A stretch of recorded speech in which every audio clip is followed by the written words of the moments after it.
Hello बच्चों, मैं विकास कुमार स्वागत करता हूं सभी को इस वीडियो में। तो बच्चों, आज हम लोग यूक्लिड विभाजन प्रमेय से संबंधित कुछ खास प्रश्नों को हल करेंगे, जिसमें से टोटल हमें 5 क्वेश्चन दिए हैं, 2 तो उदाहरण दिए तथा 3 एक्सरसाइज 1.1 में क्वेश्चन दिए हैं। यूक्लिड विभाजन प्रमेय जिसे हम लोग a बराबर बी क्यू प्लस आर लिखते थे, उससे संबंधित क्वेश्चन बच्चों को थोड़ा डिफिकल्ट लगते हैं, लेकिन होते नहीं है। इन सारी क्वेश्चन को हम लोग कैसे बेसिक से समझेंगे जो आप सभी को भी आसान लगने लगेगा। तो चलिए इस वीडियो को स्टार्ट करते हैं। सबसे पहले देखते हैं उदाहरण नंबर 2। दर्शाइए कि प्रत्येक धनात्मक समपूर्णांक, यहां पे ध्यान देने वाली बात है प्रत्येक धनात्मक समपूर्णांक क्यू के रूप का होता है तथा प्रत्येक धनात्मक विषम पूर्णांक यानी प्रत्येक धनात्मक विषम पूर्णांक 2q + 1 के रूप का होता है, जहां q एक पूर्णांक है।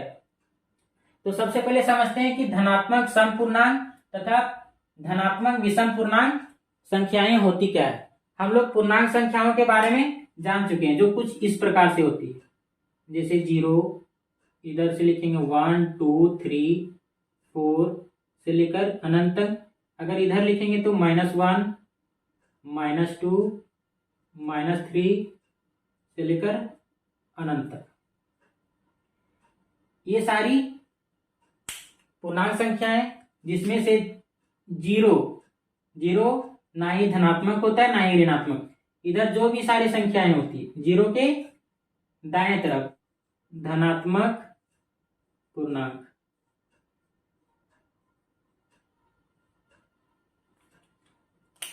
इन संख्याओं को बोलते हैं धनात्मक पूर्णांक, जो हमने यहाँ पे इस प्रकार से लिखा है, यानी 1 2 3 4 से लेकर अनंत तक।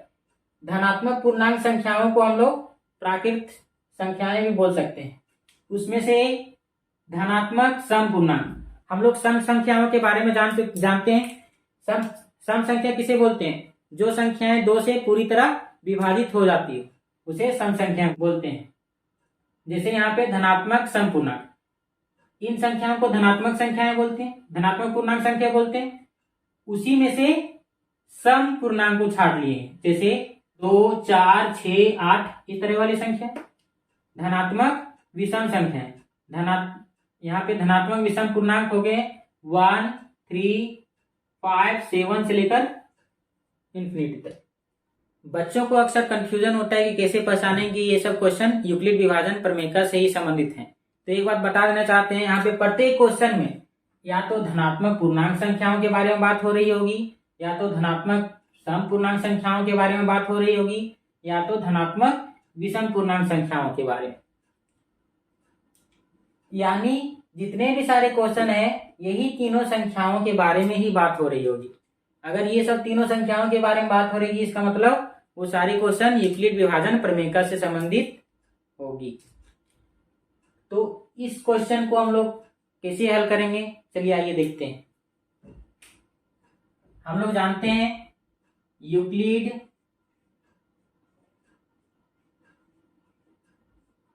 विभाजन प्रमेय जो हमने शॉर्ट में कुछ इस प्रकार से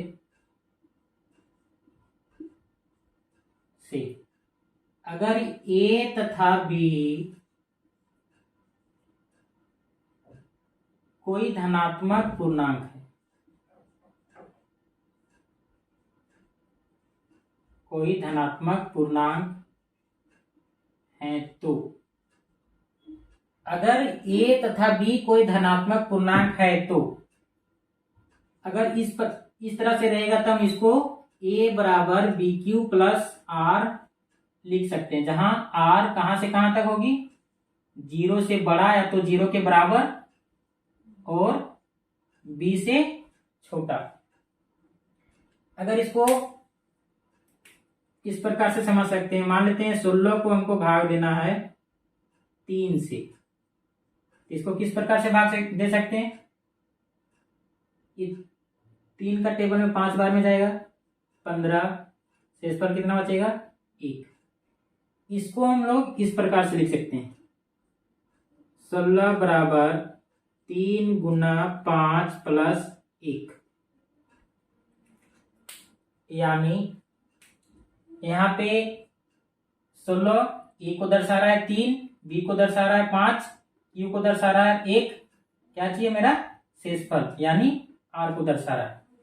यानी अगर कोई भी संख्या ए को भाग देना है बी से, अगर कोई भी संख्या ए को भाग देना है किससे बी से, तो हम उसको इस प्रकार से लिख सकते हैं, इस प्रकार से।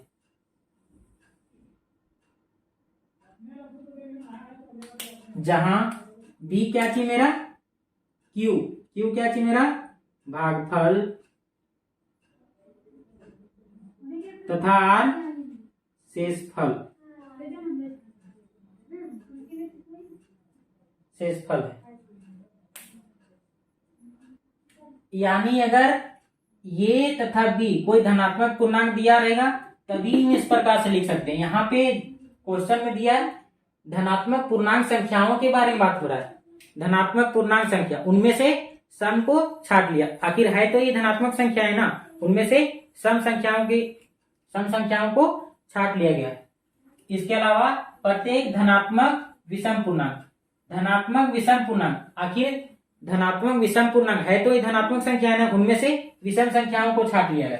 यानी प्रत्येक क्वेश्चन में या तो धनात्मक सम पूर्णांक के बारे में बात हो रही, या तो धनात्मक विषम पूर्णांक संख्याओं के बारे में, या तो धनात्मक पूर्णांक संख्या। अगर धनात्मक पूर्णांक ए तथा बी अगर धनात्मक पूर्णांक है तो उसको हम इस प्रकार से लिख सकते हैं, जैसे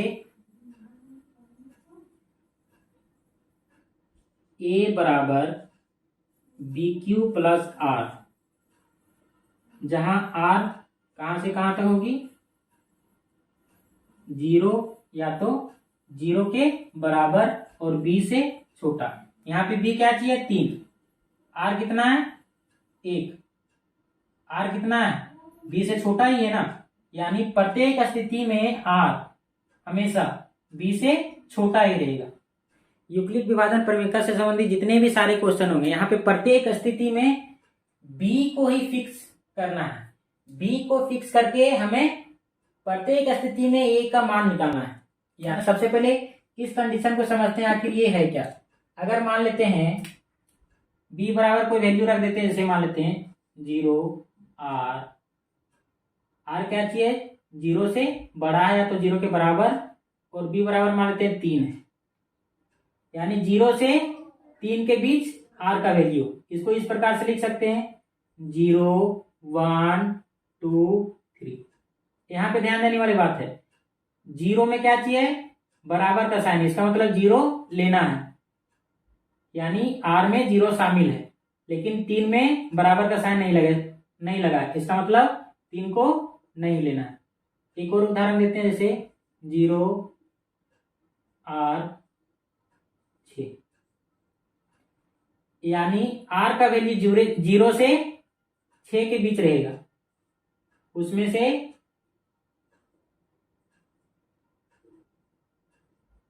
6 को नहीं लेना क्योंकि 6 में बराबर का साइन नहीं लगा।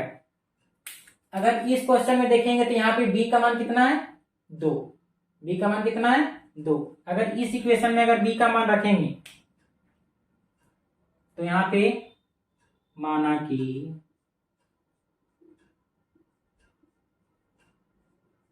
b बराबर 2, अगर इस इक्वेशन में b का मान 2 रखेंगे तो यहाँ पे इस इक्वेशन को किस प्रकार से लिख सकते हैं हम, a बराबर b बराबर कितना रखना है 2, 2q प्लस r, जहां पे r कहां से कहां तक रहेगा 0, r 2। अगर इसको हम इस प्रकार से लिख सकते हैं, r का वैल्यू कितना होगा, या तो 0 होगा या तो 1 होगा, 2 तो नहीं होगा क्योंकि 2 में बराबर का साइन नहीं लगा है। अब आगे हम लोग हल करते हैं। पहला कंडीशन, जब r बराबर कितना लेना है 0, अगर r बराबर 0 लेंगे तब ये इक्वेशन को कैसे लिख सकते हैं, इस कंडीशन को a बराबर 2q प्लस 0, यानी ये बराबर 2q होगा। अगर इसको हम 2 से भाग देंगे, जैसे यहाँ पे 2q को हम 2 से भाग देंगे, ये तो भाग लग जाएगा, यानी जो संख्याएं 2 से भाग लग जाती है उसको कौन सी संख्या बोलते हैं? सम पूर्णांक। यानी अतः ऐसे लिख सकते हैं इसको, 2q 2 से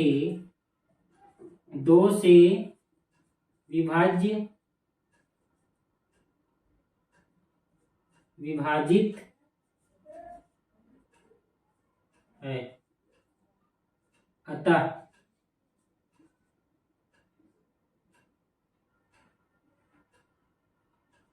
ये बराबर 2q एक सम पूर्णांक है।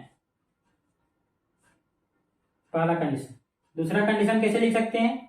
दूसरा कंडीशन, अब दूसरा कंडीशन में r का वैल्यू कितना रखना है? 1। जब r बराबर 1 होगा तो, अगर r बराबर 1 अगर इस इक्वेशन में रखेंगे तो यहाँ पे क्या चीज हो जाएगा? ये बराबर 2q + 1। यहाँ पे ध्यान देने वाली बात है, अगर मान लेते हैं अगर इसको हम 2 से भागा देंगे तो ये तो भाग लग जाएगा, लेकिन ये भाग लगेगा क्या? नहीं। शेषफल कितना बचेगा? 1। अगर मान लेते हैं जो भी संख्याएं 2 से पूरी तरह नहीं विभाजित होती उसको कौन सी संख्या बोलते हैं? विषम संख्याएं। ये संख्याएं कौन सी संख्या हो जाएगी? इसको इस प्रकार से लिख सकते हैं, 2q + 1 2 से विभाजित नहीं है, अतः 2q + 1 एक विषम पूर्णांक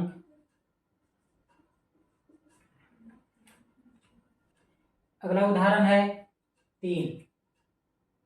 दर्शाइए कि एक धनात्मक विषम पूर्णांक 4q + 1 या 4q + 3 के रूप का होता है, जहां q एक पूर्णांक है। यहाँ पे ध्यान देने वाली बात है, b बराबर यहाँ पे कितना है? 4। यहाँ पे b बराबर कितना है? 4। तो सबसे पहले इस तरह वाले क्वेश्चन को हल करने के लिए सबसे पहले यूक्लिड विभाजन प्रमेय का जो भी स्टेटमेंट उसको हूबहू लिख लेना। मैंने पहले से ही लिख रखा है।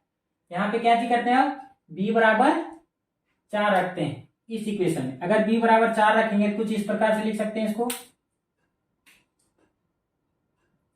ये बराबर 4q, यहाँ पे b का वैल्यू कितना रखना है? 4q + r। इसमें रखेंगे अगर b बराबर तो कितना b बराबर 4 रखेंगे तो इक्वेशन किस प्रकार हो जाएगा? 4।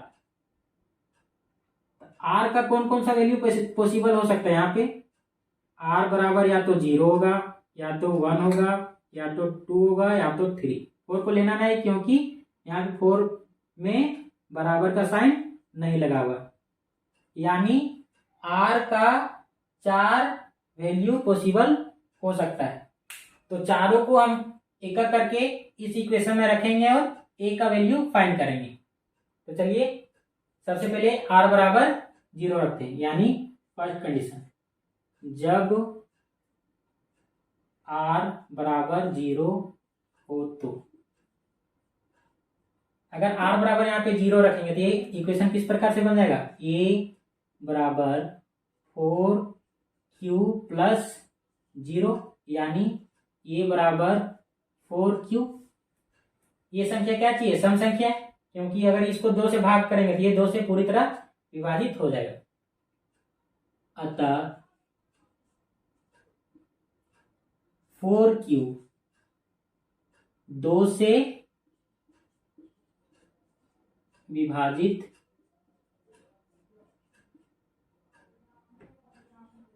हो जाती है, अतः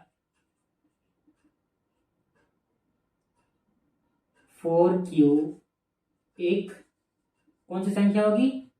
सम संख्या, सम पूर्णांक है। तो हमको सम पूर्णांक तो छाटना नहीं, हमको कौन सी संख्या छाटना है, विषम पूर्णांक। अगला कंडीशन देखते हैं 2। अगला कंडीशन में r का वैल्यू कितना रखना है, 1। जब r बराबर 1 हो तो, अगर r बराबर 1 इसमें रखेंगे इक्वेशन किस प्रकार से बन जाएगा, a बराबर 4q प्लस 1। यहाँ पे r का वैल्यू कितना रख दिए, 1। यहाँ पे जो है उसी प्रकार से लिख दिए। इस संख्या को देखेंगे, ये तो 2 से विभाजित है लेकिन ये विभाजित होगा नहीं, इसका मतलब 4q प्लस 1 2 से विभाजित नहीं है। अगर जो संख्या 2 से विभाजित नहीं हो उसको कौन सा संख्या बोलते हैं, विषम संख्या। अतः 4q प्लस 1 एक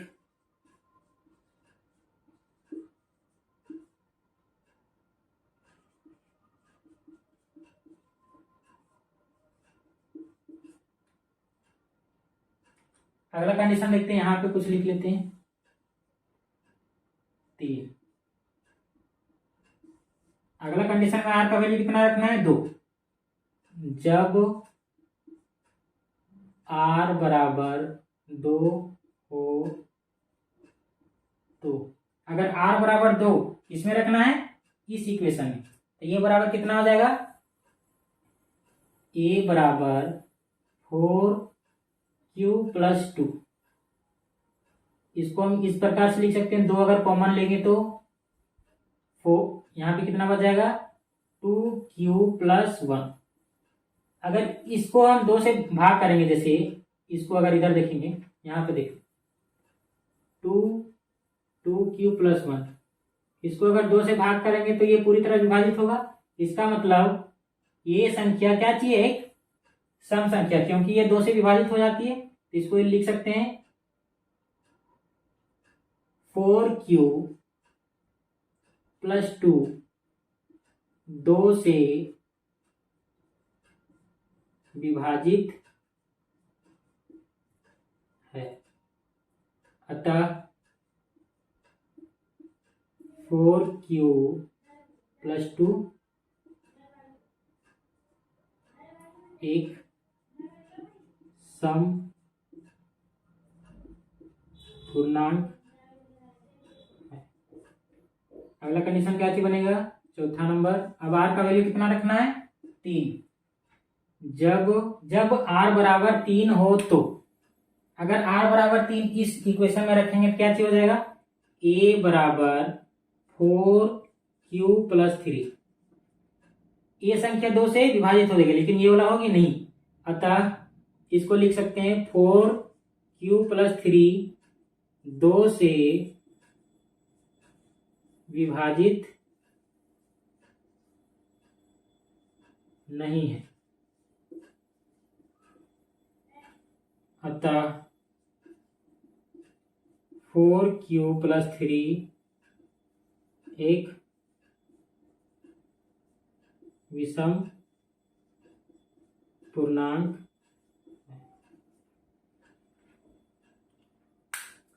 हमको कौन सी संख्या छाटने बोला है यहाँ पे, धनात्मक विषम पूर्णांक। यानी विषम पूर्णांक किसमें आ रहा है, एक इस कंडीशन में आ रहा है विषम पूर्णांक, एक ये कंडीशन। यानी जितने भी विषम पूर्णांक हैं सभी को हम 4q प्लस 1 या तो 4q प्लस 3 के रूप में लिख सकते हैं।